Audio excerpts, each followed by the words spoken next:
Welcome to your daily writing habit, episode number 1366. If you are writing a book or thinking about it, or maybe you've started writing a book but you need some help getting it done, you are in the right place. Good morning. Happy Tuesday, everyone. I'm your host, Christine Whitmarsh. If you're looking for me on the web, look for Christine Inc. I-N-K, like that stuff we write with. Each day I'm sharing with you the writing habits I've learned over my 21 years as a ghostwriter, book coach, and author. I have found that three things in particular have a huge impact on your success as an author, and they can turn someone who barely sees themselves as a writer into a published book author. Those three things are writing fundamentals, productivity, and mindset habits.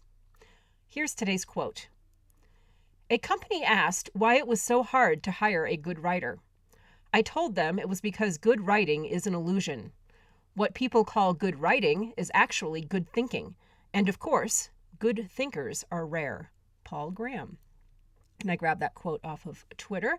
And once again, good morning, everyone. Happy Tuesday. Welcome to part 6 of my AI and authors series. As always, please check the show notes for links to the other installments thus far, as well as various other resources and source articles as we move forward into this newest innovation cycle in history that will, like many other innovation cycles before us, impact us as creatives. That was one heck of a sentence, right? I don't think the AI would approve. The goal of the series is not to induce panic or fear or to be blindly pro or anti-AI. Absolutely not. It is to examine the reality of AI and authors, see what we need to do to AI-proof ourselves as writers, and to look for potential opportunities.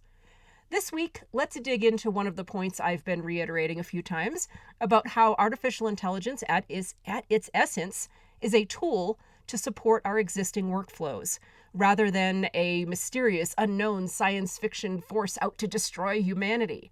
Also keeping in mind that those are two extremes. On one side, innocent tool that we should put our complete blind faith in, and on the other end, evil alien overlord not to be trusted at all. And the truth rarely lives in extremes. Although I do realize that the evil alien overlord end of the spectrum is much more sexy, especially for clickbait media.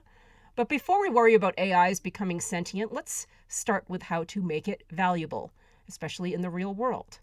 I recently heard from a couple Facebook friends, both regular users of ChatGPT, and I asked them how they're using this technology. And one friend said, I use it to enhance captions mostly, and I ask it questions to see if I'm crazy or not. I also use it to suggest names. And another friend responded, I use it almost every single day. I mostly use it to collaborate on research.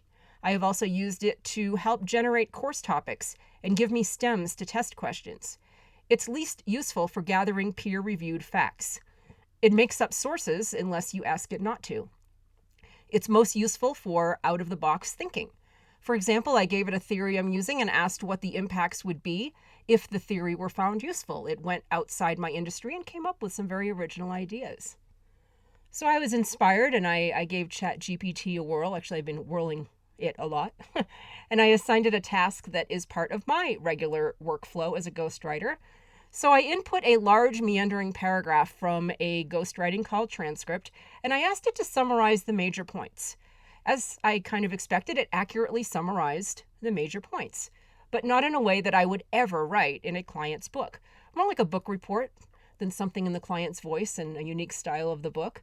So I can see how it would be an effective intermediate step to save me the time of reading a large chunk of transcript conversation, those conversations that go all over the place because they say a lot, this, that, maybe, all stuff like that. So it would certainly save me time in that area to grab the main points that I can then write, keyword write. Basically a way of improving my process of reviewing source material. So that's where I am now, and as I've been saying repeatedly, I see the benefits. We just need to be clear on where the line of value is drawn. Ghostwriting is challenging for most humans, so this is about what I expected based on where machine learning is now. Again, keyword now. So how worried should we be as writers? Well, if you are a copywriter or SEO writer or some other variation of a writer for hire, simply piecing together sentences, either from audio transcripts or source material, without really infusing a point of view or writing skills or style or fresh ideas, well, you might be at risk. Allow me to repeat today's quote of the day because it is relevant. A company asked why it was so hard to hire a good writer. I told them it was because good writing is an illusion. What people call good writing is actually good thinking. And of course, good thinkers are rare. Paul Graham. And it's amazing how a little perspective shift like that can offer instant reassurance. AIs construct, they don't create. So yes, it's conceivable that they will replace quote unquote writers who are putting together and kind of like merely constructing sentences, not writing them, but writers who are able to create something from nothing. Thoughts, characters, ideas, notions, worlds will be far more difficult to take down. Invest some time in exploring how you think differently, how you reflect thoughts through your words. So the question for you today is, how do you think through writing? Thank you for joining me here on Your Daily Writing Habit, where I am helping you write and finish writing an awesome book, or I should say think and finish thinking an awesome book.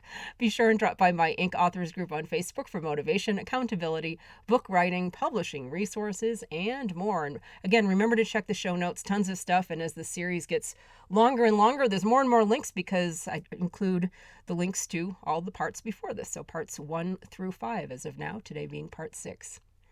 Until tomorrow, happy writing.